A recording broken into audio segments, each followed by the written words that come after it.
Bonjour, je suis Monsieur Baudin, le professeur de sciences physiques de votre enfant cette année. Alors j'enseigne les sciences physiques en me basant sur différentes valeurs. La première, c'est le respect du travail de chacun, le respect des élèves et des adultes, aussi bien les professeurs que les agents, le respect du matériel et des locaux. Une autre valeur qui est importante pour moi, c'est l'autonomie dans le travail. J'essaie de proposer des activités qui poussent l'élève, poussent le jeune à être le plus autonome possible dans son travail. Une troisième valeur importante pour moi, c'est le bien-être. Il est important que les élèves viennent rassurés en classe et qu'ils sachent qu'on est là pour travailler dans une ambiance si possible détendue, en tout cas au moins qui permette de réfléchir et d'avancer. Pour ça, bien sûr, évidemment, quelquefois, il faut hausser le ton, il faut rappeler la règle, mais j'essaye de préciser les choses clairement et de voir l'élève à la fin quand il y a un problème, à la fin du cours pour le résoudre. Si j'ai besoin d'aller plus loin, très souvent, je contacte les parents directement pour discuter du problème et essayer de le résoudre ensemble. J'enseigne donc les sciences physiques, c'est pour moi une matière qui permet de découvrir tout ce qui nous entoure. Pour le faire, évidemment, j'essaie de partir de choses qui sont accessibles par les élèves, qu'ils connaissent, qui leur parlent, hein, et avec des manipulations dès que cela s'avère possible.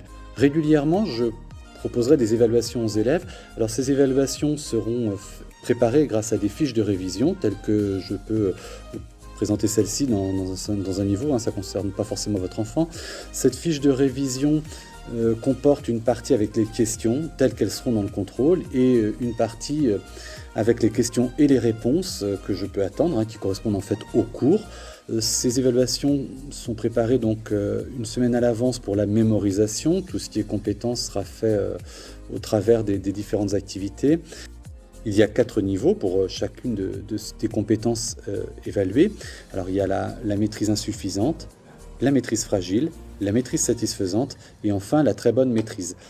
Ça me permet aussi donc d'évaluer chacune des compétences et j'ajoute un commentaire aux évaluations pour qu'on puisse estimer les choses qui restent à faire. D'abord les progrès faits, ce qui est bien, et puis les points faibles qui restent à retravailler.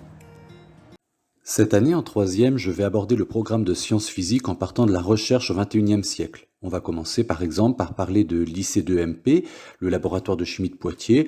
Alors ce sera surtout pour parler de mélange, de masse volumique et aussi d'ions, d'acides et de métaux. Ce sont ces thèmes-là qui vont me permettre d'aborder les grands points. Alors les élèves seront amenés à travailler grâce à des plans de travail, donc de manière assez autonome, où ils pourront aller plus ou moins loin suivant leur aisance en sciences physiques et s'ils ont acquis les compétences ou non. J'attendrai du travail personnel. Alors il y aura des vidéos, des choses à regarder assez régulièrement s'ils le souhaitent, alors ce sera en autonomie. En revanche, il y aura 2 questions sur Pronote à chaque séance. Lorsque en classe on posera ces 2 questions, ils pourront répondre par A, B, C ou D, hein, suivant leurs réponses. Ce seront donc, c'est avec le logiciel Plicker, c'est les petites cartes qu'on pourra revenir sur ces 2 questions, l'une étant tirée du sujet depuis le début de l'année et l'autre traitant du cours précédent. Alors les élèves auront cours dans cette salle 4. Cette salle 4 est une salle assez classique de sciences avec des éviers, des prises électriques. Vous voyez qu'il y a du travail par îlot possible, hein. Les élèves vont être mis par 2, 3 ou 4 dès qu'il y a des manipulations, des expériences, ils peuvent être amenés donc à manipuler ensemble. J'ai aussi plusieurs tableaux, ce qui me permet en fait de leur proposer parfois, lors de certaines activités, de mutualiser, de voir ensemble comment on peut répondre à telle ou telle question. Hormis les tableaux muraux, cette salle dispose aussi d'un grand tableau sur lequel les élèves peuvent aussi venir travailler. L'ordinateur est vraiment dans un coin puisque la place importante est celle des élèves et non celle du professeur.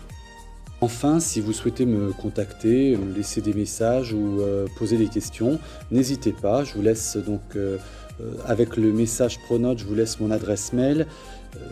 Vous pouvez me joindre par mail ou sur Pronote avec les papillons de messages de communication. J'y réponds assez rapidement. Au revoir.